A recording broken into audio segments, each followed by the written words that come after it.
علیک یا رسول اللہ۔ سرکار دو عالم صلی اللہ تعالیٰ علیہ وسلم نے ارشاد فرمایا تم مجھ پر درود پاک پڑھو اللہ تعالیٰ تم پر رحمت بھیجے۔ اور یہ جو میں درود پاک پڑھا رہا ہوں، سیدی اعلیٰ حضرت سے پوچھا گیا کہ سرکار کے دیدار کے لیے کوئی درود پاک ارشاد فرمائیے، تو اعلیٰ حضرت نے یہ درود پاک فرمایا، مل کر کے پڑھ لیں، عاشق کنجوس نہیں۔ الصلاۃ والسلام علیک یا رسول اللہ وعلی آلک واصحابک یا حبیب اللہ، الصلاۃ والسلام علیک یا نبی اللہ وعلی آلک واصحابک یا نور اللہ۔ اللہ کے رسول سب سے آخری صلی اللہ علیہ وسلم نے ارشاد فرمایا کہ جو شخص روزانہ یعنی ڈیلی مجھ پر 1000 بار درود پاک پڑھے، وہ اس وقت تک نہیں مرے گا جب تک اپنا ٹھکانہ جنت میں، یعنی مرنے سے پہلے دنیا میں ہی دیکھ لے گا کہ وہ جنت میں کہاں ہے۔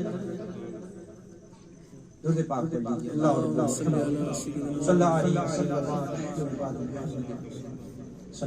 وسلم۔ شادی کی تقریب ہے، نعت خوانی کے لیے فیضان بھائی ان کا حکم ہے کہ 5 منٹ میں بھی کچھ عرض کر دوں۔ یہ ایکو نہیں بند ہو سکتا، ایک کو بند کر دیجیے، ایکو بند نہیں ہو سکتا، ہو جائے گا جی۔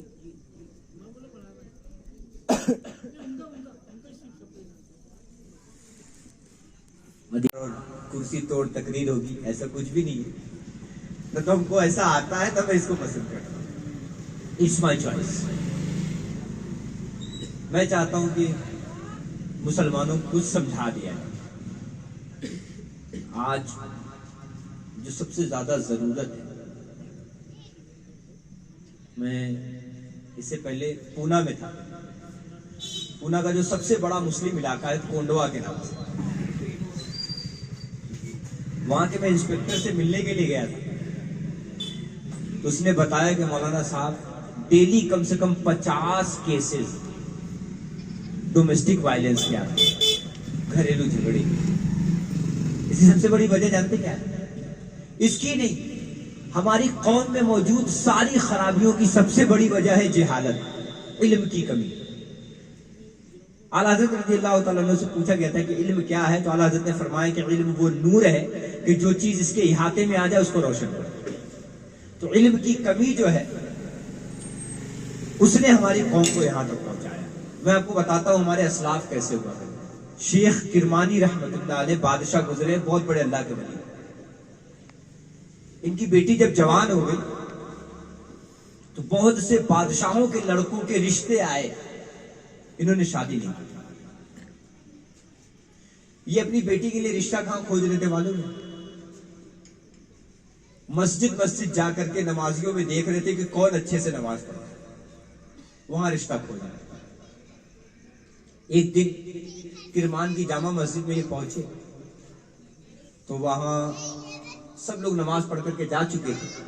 ایک نوجوان پرانے سے کپڑے میں بڑے خشوع اور خضوع کے ساتھ، یعنی دل لگا کر کے اللہ کی عبادت کر رہا تھا، نماز پڑھ رہا تھا۔ حضرت گئے، جا کر کے وہاں بیٹھ گئے۔ جب وہ سلام پھیر کر کے فارغ ہوا تو انہوں نے پوچھا شادی کرو گے؟ ان ایکسپیکٹڈ سوال تھا، تو تھوڑا سا جو ہے وہ انکمفرٹیبل ہوا۔ اس نے بولا کہ حضرت مجھ سے کون شادی کرے گا، میں غریب آدمی ہوں، ایسا ہے نہیں، کون اپنی بیٹی مجھے دے گا؟ انہوں نے کہا کہ میں دوں۔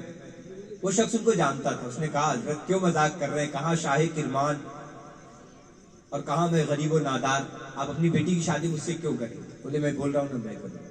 بولے حضرت شادی تو کر دیں گے لیکن میرے پاس پیسہ وغیرہ نہیں ہے، کچھ بھی نہیں۔ انہوں نے کچھ پیسہ دیا اور کہا کہ جاؤ اس سے نیا کپڑا خریدو اور خوشبو لے کر کے آؤ اور میں شادی کی تیاری کرتا ہوں۔ حضرت نے شادی کی تیاری کی، شادی وغیرہ ہو گئی۔ شادی کے بعد جب رخصتی ہوئی، بیٹی گھر پر آئی، بادشاہ کی بیٹی تھی، کیسی ہوگی؟ پرنسس۔ घर पहुंची तो टूटा फूटा सा घर था। एक सुराही, सुराही समझते हैं, पानी रखने के लिए मिट्टी का बर्तन होता है। एक सुराही थी जिसमें पानी था और सुराही को ढाकने के लिए उस पर रोटी रखी हुई थी। लड़की जैसे ही घर के अंदर इंटर हुई तो उसने कहा कि ये क्या है? तो उस लड़के ने कहा कि ये रोटी है जो रात की बच गई थी, मैंने शाम को इफ्तार करने के लिए ये रोटी रखी। उसने कहा, लड़की ने कहा, गौर से सुनिए, लड़की ने कहा कि मुझे मेरे घर छोड़ दीजिए, मैं यहां नहीं रह सकती। उसने कहा मुझे पहले से मालूम था, मैं गरीब आदमी और कहा शाह किरमान की बेटी, वो मेरे यहाँ कैसे रह सकती है? मैंने तुम्हारे अब्बू से भी बोला था कि तुम मेरे यहाँ नहीं रह सकते। बोले नहीं, मैं आपकी गरीबी की वजह से नहीं जा रही, मैं उस घर में रह ही नहीं सकती कि जिस घर में एक वक्त का खाना बचा करके रखा गया हो और अल्लाह पर उसको भरोसा ना हो। उस लड़के को शर्म आई, उसने जाकर के वो रोटी जो है वो अल्लाह की राह में सदका किया और अपनी किस्मत पे फख्र करने लगा। ये वाकया तो हमने सुन लिया, लेकिन हम गौर करें, क्या हमारे घर की औरतों की ऐसी तरबियत है? आपको जान करके ताज्जुब होगा कि मोर देन 90% मर्द जो है ना, वो हराम कमाई की तरफ अपनी औरतों की वजह से जाते हैं। इसमें कमी जो है वो हमारी तरबियत में कमी हुई। आज हम बहुत सुनते रहते हैं, गौसे पाक के बारे में शायद कोई ऐसा नहीं होगा जिसने ये वाकया न सुना हो कि गौसे पाक जब पहली बार गए थे बिस्मिल्लाह शरीफ पढ़ने के लिए तो 18 पारे पढ़ करके सुना दिए थे। सुना नहीं ये वाकया? सुना है ना? ये वाकया यहां खत्म नहीं हो जाता। गौसे पाक को जो पढ़ा रहा था ना, जो उस्ताद साहब थे, उन्होंने कहा कि बेटा और पढ़ो। गौसे पाक ने कहा नहीं, मुझे इतना ही याद। क्यों? क्योंकि मेरी अम्मी को इतना याद। मेरी अम्मी रोजाना 18 पारे पढ़ा करती थी, उसको सुन करके मुझे याद। कौम की शनाख्त, कौम की पहचान और कौम की इज्जत उस कौम की औरतों के हाथ में। हमने अपने घर पर तरबियत कैसी की, हमने अपनी बेटियों की तरबियत कैसी की, हमने अपनी बीवी की तरबियत कैसी की, हमने अपने बहनों की तरबियत कैसी की, ये बहुत अहम चीज है, बहुत अहम चीज है। कुछ चीजें मैं आपको माइक पर नहीं बोल सकता, आप समझें इस वक्त सिचुएशन क्या है। हम लोग ये सब चीजें फेस करते रहते, हमारे पास ऐसे मैटर आते रहते, हमको फिक्र ही नहीं। मालूम है हदीस मुबारका में फरमाया गया कि दयूस जो होगा ना, दयूस, उसको जन्नत की खुशबू सूंघने को नहीं मिली। और रिवायतों में आता है कि जन्नत की खुशबू को 500 साल की मुसाफत से सूंघा जा सकता है। यानी जन्नत से कोई 500 साल दूर हो तब भी जन्नत की खुशबू सूंघ लेगा, लेकिन दयूस को जन्नत की खुशबू नहीं आएगी।